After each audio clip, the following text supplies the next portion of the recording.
Hello students, myself Yogesh Pandey and I am here to teaching you accountancy of class 11th related to the topic of financial statement with adjustment. Students, yesterday we were talking about some important question of financial statement with adjustment, and we were discussing a practical numerical of that chapter, and with the help of that we came to know that how the financial statement will be prepared as per the concept of financial statement with adjustment. हमने ये जाना था कि किस तरीके से हमारी adjustment को इंक्लूड करते हुए हम अपनी फाइनेंशियल स्टेटमेंट को प्रिपेयर करेंगे, और उससे भी ज़्यादा ज़रूरी बात कि इस तरीके से हम अपनी ग्रॉस प्रॉफिट और नेट प्रॉफिट को एक्चुअली फाइंड कर पाएंगे और उसकी फाइनेंशियल पोजीशन को डिटरमिन कर पाएंगे। आज हम उसी क्रम में उन प्रॉपर एडजस्टमेंट्स की क्या जर्नल एंट्री होती है, किस तरीके से उनकी अकाउंटिंग ट्रीटमेंट होती है in the journal proper, we will came to know this topic.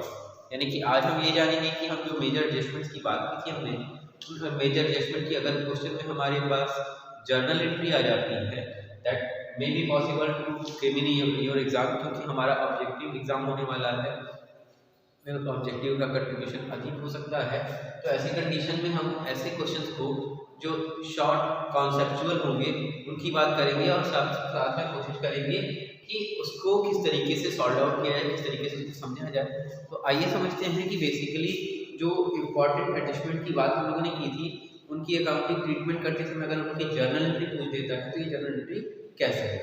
ठीक है, आइए समझते हैं। जब हमने कुछ एडजस्टमेंट की मेजर एडजस्टमेंट की बात की थी, तो हमने मेजर एडजस्टमेंट के नाम पे मेजर एडजस्टमेंट के नाम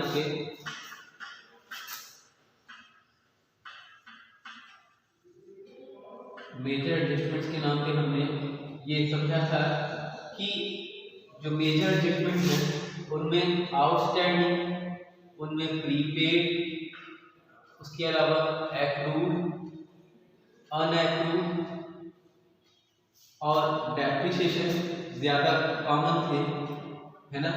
डेप्रिसिएशन के अलावा हमने कुछ और जो चीज़ें देखी थी, जैसे interest on capital, interest on drawing, इन सारी चीज़ों की बात हमने की थी। इन सारी चीज़ों की बात अगर हम फिर से करेंगे, but in a different manner, in the manner of recording these transaction in journal. ठीक है, so today we will decide that how these transaction will be recorded in journal. ठीक है, एक एक करके हम बात करते हैं। ये जो मेजर एडजस्टमेंट है, इनके अलावा भी बहुत सारी एडजस्टमेंट्स होती हैं। जब भी सिचुएशन आएगी जिस क्वेश्चन की, उसके हिसाब से हम एंट्री करेंगे न्यूमेरिकल को सॉल्व करते समय। लेकिन इन कॉमन एडजस्टमेंट की डीलिंग हम लोग प्रॉपर कर लें, तो उसके बाद फिर जो है हम लोग आगे न्यूमेरिकल सॉल्व करना शुरू करेंगे। जब हम बात करते हैं इनके अकाउंटिंग ट्रीटमेंट की, तो यहाँ देखिए हम आपको समझाने के लिए एक प्रॉपर कॉलम बना करके डिस्कस करते हैं। तो जिसमें हम लोगों ने सबसे पहला कॉलम बनाया सीरियल नंबर का। ठीक है, सीरियल नंबर के बाद हम जो है सबसे पहले उस एडजस्टमेंट की बात करते हैं जिसका हम डिस्कशन करने वाले हैं। उसके बाद उसका छोटा सा कॉन्सेप्ट जो कि हमने पहले भी डिस्कस किया है रीजनली फॉर्म में, एक बार फिर से डिस्कस कर लेंगे। और उसके बाद उसकी accounting treatment in the terms of journal entry. ठीक है, हम कोशिश करेंगे कि ये सारी चीज़ें आपको क्लियरली समझ में आए। एक बार फिर से जो है आप इन टॉपिक पे कमेंट बना सकें, और लास्टली हम जो है कि जर्नल एंट्री की बात भी करेंगे। ठीक है, आइए समझते हैं कि चीज़ें क्या हैं और इन चीज़ों की अकाउंटिंग ट्रीटमेंट कैसे होगी। तो सबसे पहले जब हम बात करते हैं आउटस्टैंडिंग की, तो आउटस्टैंडिंग का जो कॉन्सेप्ट कहता है हमारा कि आउटस्टैंडिंग एक एक्सपेंस है जो कि पे नहीं की गई है, पेमेंट नॉट बी मेड।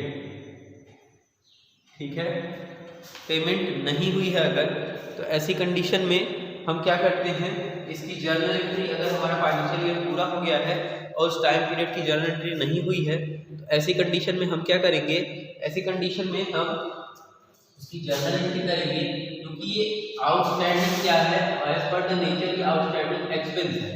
ठीक है, और एक्सपेंस है इसलिए आउटस्टैंडिंग एक्सपेंस को नॉमिनल अकाउंट के रूप से हमेशा डेबिट करते हैं। तो एक्सपेंस जो भी है उस एक्सपेंस को हम डेबिट करेंगे, ठीक है। और इसके बाद क्योंकि एक्सपेंस पे नहीं किया गया है, अगर पे किया गया होता तो टू बैंक लिखते, लेकिन पे नहीं किया गया है, इसलिए आउटस्टैंडिंग एक्सपेंस अकाउंट क्रेडिट करेंगे, ठीक है। नरेशन हो जाएगा बी, जो भी है अमाउंट, जिस भी ट्रांजैक्शन की एक्सपेंस हमने पे नहीं की है, एक्सपेंसेस आउटस्टैंडिंग फॉर जिस भी मंथ के लिए आउटस्टैंडिंग पड़ी हुई है, ठीक है। यहाँ वो टाइम लिखा जाएगा जिसके लिए वो एक्सपेंस है, वो आउटस्टैंडिंग है, और इसमें वो एक्सपेंस का नाम लिखा जाएगा जो एक्सपेंस आउटस्टैंडिंग है, ठीक है। Am I clear? ये हुई हमारी journal entry in the regarding of outstanding expense. और इसके साथ साथ मैं आपको बता दूं कि ये जो ट्रांजैक्शंस हैं इनकी क्लोजिंग एंट्री होती है, तो क्लोजिंग एंट्री में हम क्या करते हैं, इन्हीं ट्रांजैक्शंस को अपने पीएल में रिकॉर्ड कर देते हैं, प्रॉफिट एंड लॉस में रिकॉर्ड कर देते हैं, तो उसको हम बोलते हैं क्लोजिंग एंट्री, ठीक है। इसके बाद दूसरा ट्रांजैक्शन होता है हमारा प्रीपेड ट्रांजैक्शन, ठीक है। प्रीपेड ट्रांजैक्शन की एंट्री क्या होती है हम पहले वो समझते हैं। उसमें जो है इसके बाद जो है जब हम प्रीपेड की बात करते हैं तो प्रीपेड एक्सपेंस एक ऐसा एक्सपेंस है जिसका टाइम तो अभी नहीं हुआ है ड्यू होने का, लेकिन उसकी पेमेंट हमने एडवांस में कर दी है, यानी payment all those transaction as a expense for which payment made in advance, ठीक है। वो सारे ट्रांजैक्शन जिनकी पेमेंट हमने एडवांस में की है दैट आर प्रीपेड ट्रांजैक्शन। और इन प्रीपेड ट्रांजैक्शंस में हम क्या करेंगे, अल्टीमेटली उन प्रीपेड की वैल्यू के साथ जो है प्रीपेड एक्सपेंस लिख देंगे, prepaid expense account debit to bank account, ठीक है। और नरेशन हो जाएगी हमारी B, prepaid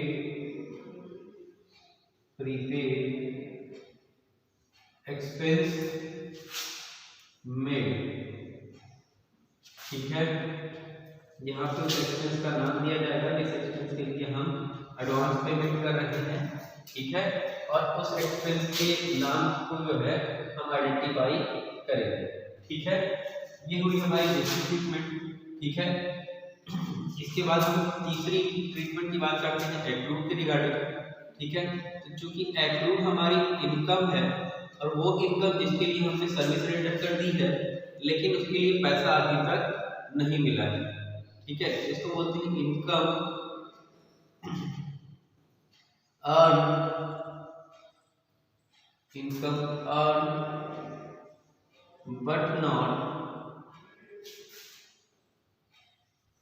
but not receive, ऐसी इनकम जिसकी अर्निंग हो चुकी है बट रिसीविंग नहीं हुई है। तो ऐसी कंडीशन में उस इनकम की एंट्री क्या होगी, क्योंकि ये इनकम है इसलिए इनकम को हमेशा क्रेडिट करते हैं और उससे रिलेटेड एडजस्टमेंट को हम डेबिट करते हैं। अगर ये इनकम रिसीव हो गई होती तो हम लिखते बैंक, लेकिन ये रिसीव नहीं हुई है इसलिए हम क्या लिखेंगे, एक्रूड इनकम अकाउंट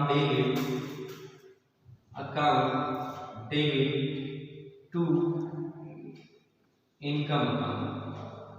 जो भी इनकम है उस इनकम का नाम लिखेंगे और नरेशन में हम लिखेंगे बी डैश, जो भी इनकम है उस इनकम का नाम लिखेंगे हम, ठीक है। जो भी इनकम है, जो इनकम हमें मिलने वाली थी जितने भी उस इनकम का नाम लिखेंगे बी इनकम ड्यू, सॉरी जो एक्सपेंस के लिए रिगार्डिंग होता है, ठीक है। एक्रूड फॉर एक स्पेसिफिक टाइम पीरियड जिसके लिए हमारी इनकम अर्न हुई है बट रिसीव नहीं हुई है, उसकी बात हम कर लेंगे। तो यहाँ पे कुछ टाइम को लिखा जाएगा for the month of January, for the month of February, whatever, ठीक है। ये हो गई हमारी एक्रूड की नरेशन, ठीक है। इसके बाद एक चौथी मेजर एडजस्टमेंट है हमारी जो कि है अनएक्रूड। एक्रूड का जस्ट अपोजिट, ठीक है। अनएक्रूड में हम क्या करते हैं, आइए समझने की कोशिश करें। अनएक्रूड जो होता है हमारा, है ना, अनएक्रूड जो होता है हमारा, उसमें हम क्या करते हैं कि हमने पैसा तो ले लिया है, ठीक है, लेकिन उसका काम अभी नहीं किया है। इसको हम कॉन्सेप्चुअल टर्म में बोलते हैं income receive but not earn, या हम दूसरे टर्म्स में कह सकते हैं इनकम रिसीव्ड इन एडवांस, वो इनकम जो कि पहले ही मिल गई है, ठीक है। इसकी अकाउंटिंग ट्रीटमेंट क्या होगी, जो पैसा पहले ही मिल जाता है उस पैसे की कलेक्शन के टाइम बैंक या कैश डेबिट हो जाएगा, है ना, बैंक या कैश को हम डेबिट कर देंगे। और इसके बाद जो है टू जो भी अनएक्रूड इनकम है उस अनएक्रूड इनकम का नाम कर लिख देंगे, अनएक्रूड कमीशन या जो भी चीजें हैं जिनके कंसर्न में हम ये इनकम रिसीव कर रहे हैं उस इनकम का नाम, ठीक है। ओके, नरेशन में हम लिख देंगे बीइंग इन अनएक्रूड इनकम रिसीव, ठीक है, जो भी इनकम का नाम है उस नरेशन उसको नरेशन में स्पेसिफाई कर दिया जाएगा। ये चार मेजर एडजस्टमेंट है, इनके बाद हम लोग आईटी और डेप्रिसिएशन की बात कर लेते हैं, ठीक है। तो इनकी बात करते हैं, आइए।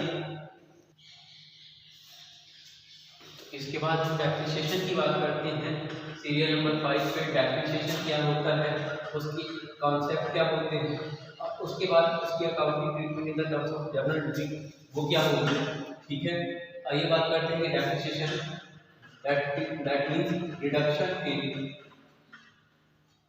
in the price of tangible assets, okay, all those fixed assets which are tangible in nature, if they reduced in price, that means they are depreciating, और ऐसे कंडीशन में डेप्रिसिएशन की एंट्री क्या हो जाती है, क्योंकि ये डेप्रिसिएशन हमारे लिए एक तरीके का लॉस है, इसलिए हम इस लॉस को डेबिट कर देते हैं, depreciation account debit to assets account, ठीक है। ये हो गया हमारा ट्रांजैक्शन। और इसकी जब जर्नल एंट्री करते हैं, जर्नल एंट्री के बाद हम ट्रांजैक्शन कंप्लीट करने के लिए नरेशन भी करते हैं, तो नरेशन हो जाएगी हमारी बी डेप्रिसिएशन चार्ज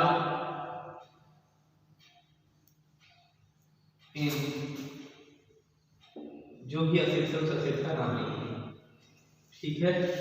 इसके बाद जो है हमारी डेप्रिसिएशन की जर्नल एंट्री कंप्लीट हो जाएगी, और फिर हम बात करेंगे आपके अगले एडजस्टमेंट की, जो कि है हमारी आईओसी, ठीक है, interest on capital, IOC interest on capital, ठीक है। इंटरेस्ट ऑन कैपिटल मतलब interest allowed on capital invested by entrepreneur, ठीक है। वो इंटरेस्ट जो कि फर्म अलाउ करती है, किस पे अलाउ करती है, तो उस कैपिटल पे अलाउ करती है जो कि हमारे एंटरप्रेन्योर ने हमारी फर्म पे लगाया है, ठीक है। ऐसी कंडीशन में ये एक्सपेंस जो है इंटरेस्ट ऑन कैपिटल का जो नाम है ट्रांजैक्शन है हमारी फर्म के लिए एक एक्सपेंस है, और इस एक्सपेंस से हमारी फर्म को लॉस भी आती है, इसलिए नॉमिनल अमाउंट के रूप में हम इसको डेबिट करते हैं और ले लेते हैं interest on capital debit to capital account, ठीक है। और नरेशन में हो जाता है हमारा be interest on capital charge by the firm, ठीक है। ये हो जाती है हमारी इंटरेस्ट ऑन कैपिटल की एंट्री। और सातवें मेजर ट्रांजैक्शन की एंट्री थी हमने हमारी इंटरेस्ट ऑन ड्राइंग, उसको भी हम समझ लेते हैं। तो इंटरेस्ट ऑन ड्राइंग क्या होता है, एक ऐसा इंटरेस्ट जो फर्म चार्ज करती है, ठीक है। यहाँ पर हमने देखिए अलाउ की जगह चार्ज लिखा है, तो इंटरेस्ट ऑन कैपिटल में फर्म चार्ज नहीं करती बल्कि अलाउ करती है, ठीक है। चार्ज करती है interest on drawing, interest charge on the drying of the proprietor, on the drawing है। ऐसी कंडीशन में एंट्री क्या हो जाती है, एंट्री ऊपर वाली एंट्री के जस्ट अपोजिट एंट्री होगी, क्योंकि इसमें कैपिटल रिड्यूस हो जाएगा, तो कैपिटल जो है डेबिट हो जाएगा, और इस कैपिटल से हम अपनी इंटरेस्ट जो कि हमारे इनकम के रूप में रिकॉर्ड होती है, क्योंकि ये फर्म को मिलने वाली इंटरेस्ट है, इस इंटरेस्ट और ड्राइंग को हम क्रेडिट कर देते हैं और नरेशन में लिख देते हैं be interest on drawing charge by the firm. ठीक है, ये नरेशन हो जाती है हमारे इंटरेस्ट की। और इसके बाद हम बात करेंगे इसके एक प्रैक्टिकल न्यूमेरिकल की। आइए देखते हैं वो क्या न्यूमेरिकल होगा। तो बात करते हैं अपने एक प्रैक्टिकल न्यूमेरिकल की, जिसमें हम बात करेंगे कि किस तरीके से उन एडजस्टमेंट एंट्रीज की जर्नल एंट्री की जाएगी। तो हमारी बुक का आज हम क्वेश्चन नंबर 11 डील करेंगे, जिसमें बोला है give the journal entries for the following adjustment in the final account. ठीक है, पहला है सैलरी 5000 आर आउटस्टैंडिंग। इसमें क्या कह रहा है कि आपकी 5000 रुपये की सैलरी आउटस्टैंडिंग है, इसकी ट्रीटमेंट आपको करनी है। तो अल्टीमेटली पहला ट्रांजेक्शन क्या कह रहा है, सैलरी ऑफ ₹5000 इज आउटस्टैंडिंग।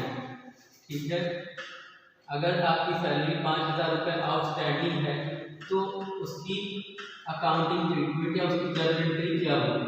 ठीक है, is outstanding.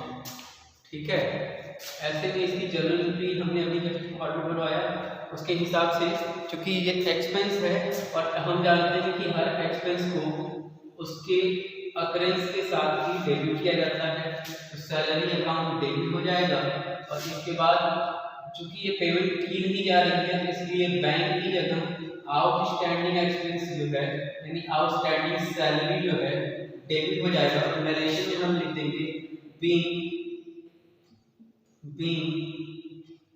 Salary of ₹500 because month is not specified here, 5000 is outstanding। ठीक है, जर्नल का जो अमाउंट वाला कॉलम होता है उसमें हम डेबिट के सामने डेबिट के अमाउंट और क्रेडिट के सामने क्रेडिट के अमाउंट डाल देंगे और ये एंट्री कंप्लीट हो जाएगी। इस तरीके से हम एक दूसरा ट्रांजेक्शन इसी क्वेश्चन का लेते हैं, जिसमें हमें बताया गया है that insurance amounting 2000 are paid in advance. ठीक है, जो ट्रांजेक्शन एडवांस पेमेंट से रिलेटेड होता है हम उसे क्या मानते हैं, हम उसे प्रीपेड मानते हैं। और प्रीपेड की एंट्री हमने पढ़ रखी है कि जो भी एक्सपेंस एडवांस में हम पे कर रहे हैं उसको डेबिट करेंगे और बैंक को क्रेडिट कर देंगे। उस हिसाब से ये ट्रांजेक्शन 2000 का रिकॉर्ड होगा एज इंश्योरेंस प्रीमियम या यूं कह लें प्रीपेड इंश्योरेंस प्रीमियम।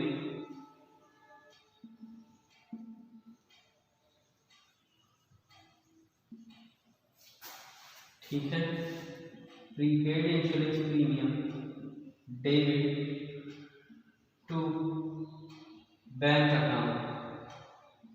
ठीक है, बीइंग इंश्योरेंस प्रीमियम पेड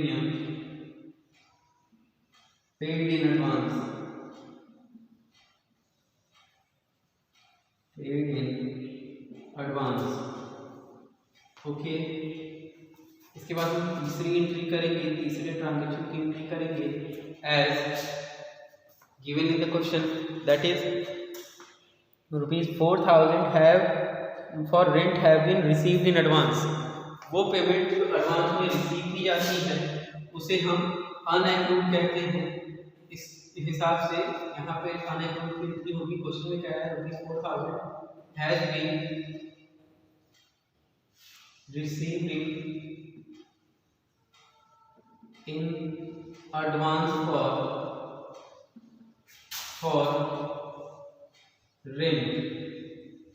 ठीक है, इसमें हम क्योंकि एडवांस पेमेंट कलेक्ट हुई है इसलिए बैंक अकाउंट को डेबिट करेंगे। बैंक अकाउंट जब भी डेबिट होगा इट मींस हम we have collected some amount. और इसके बाद जो है अल्टीमेटली टू अनएक्रूड इनकम का नाम लिख देंगे। इनकम का नाम है रेंट। ठीक है, और नरेशन हम लिख देंगे being rent received in advance. Okay, hope this entry is clear to you. After writing this we will write the amount of rupees 4000. ठीक है, डेबिट के सामने डेबिट का कॉलम और क्रेडिट के सामने क्रेडिट की अमाउंट लिख देंगे। इसी तरीके से यहाँ पे भी जो 2000 की अमाउंट है वो भी लिख देंगे, है ना। इसके बाद जो है आगे इसी तरीके से हम आगे अपने क्वेश्चन की बात करेंगे, जिसमें हमें इसी तरीके से चौथा ट्रांजेक्शन है हमारी बुक में गिवन है in the question number 4, commission earn but not receive ₹1000। Okay, commission earn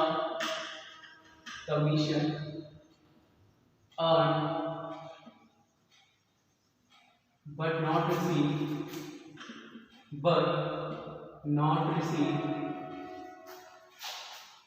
₹1000। तो ये हमारी अर्न बट नॉट रिसीव की जो ट्रांजेक्शन है उसको हम एक्रूड बोलते हैं। और एक्रूड के तरीके से रिकॉर्ड किया जाएगा तो एंट्री हो जाएगी हमारी, जर्नल एंट्री हमारी हो जाएगी accrued commission debit to accrued commission debit to commission account. और इसको जब हम प्रॉफिट एंड लॉस में ट्रांसफर करेंगे तो प्रॉफिट एंड लॉस में ट्रांसफर करते टाइम इसकी क्लोजिंग एंट्री हो जाएगी, PL debit to accrued commission. ठीक है, ये हमारी क्लोजिंग एंट्री हो जाएगी और इसी के बेसिस पे हम पीएल भी बनाएंगे और पीएल में ये अमाउंट ऐड करेंगे। ठीक है, इसके बाद दूसरा ट्रांजेक्शन देखें। दूसरा ट्रांजेक्शन जो है हमारा मतलब टोटल पांचवा transaction, interest on capital that is amounting 1500। ठीक है, इंटरेस्ट ऑन कैपिटल ₹1500। तो यहाँ पे अमाउंट आपने इंटरेस्ट अर्न किया तो ये एंट्री हो जाएगी आपकी इंटरेस्ट ऑन, आपने यानी कि एक प्रोप्राइटर ने इंटरेस्ट अर्न किया लेकिन फर्म के लिए चूंकि एक्सपेंस है इसलिए ये डेबिट होता है। Interest on capital account debit to capital account. और इसकी क्लोजिंग एंट्री अगर क्वेश्चन में पूछ दे what will be the closing entry, तो इसकी क्लोजिंग एंट्री इसको ईयर में ट्रांसफर करने के लिए दिखा देंगे, that is profit and loss debit to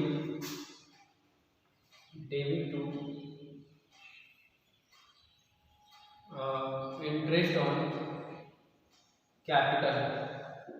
ठीक है, ये हमारी क्लोजिंग एंट्री है।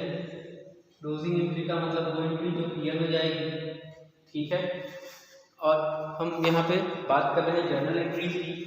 जर्नल एंट्रीज आपने देखी और इसी के साथ इसका जो है नरेशन हो जाएगा हमारा। नरेशन में हम लिख देंगे बीइंग इंटरेस्ट ऑन कैपिटल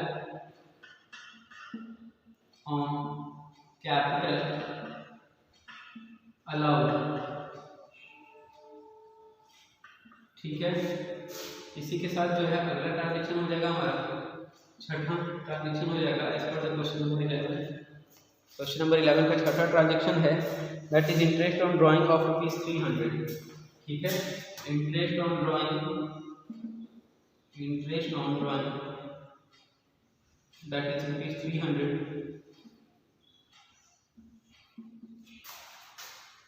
उसमें हम जो है ट्रांजेक्शन रिकॉर्ड करने के लिए क्या करेंगे कि कैपिटल अकाउंट लेंगे क्योंकि इससे हमारा कैपिटल रिड्यूस होगा, हमारे प्रोप्राइटर का कैपिटल रिड्यूस होगा और फर्म को एक इनकम अर्निंग के रूप में लेंगे। इस इसलिए interest on drawing will be credited. ठीक है, बाद में जब हम इसको ईयर में ट्रांसफर करेंगे तो इंक्रीज हो जाएगी interest on drawing debit to profit and loss account, और नरेशन हम इसके लिए इस जर्नल एंट्री के लिए कर देंगे being interest on drawing charge by the firm. ठीक है, hope this transaction is clear to you. आप इस स्थिति में होंगे अब कि जर्नल के स्पेशल ट्रांजैक्शन की रिकॉर्डिंग कर सकें, और आगे ऐसे ही कुछ क्वेश्चंस में हम उनकी क्लोजिंग एंट्रीज की बात करेंगे। ठीक है, so thank you very much, thanks to all.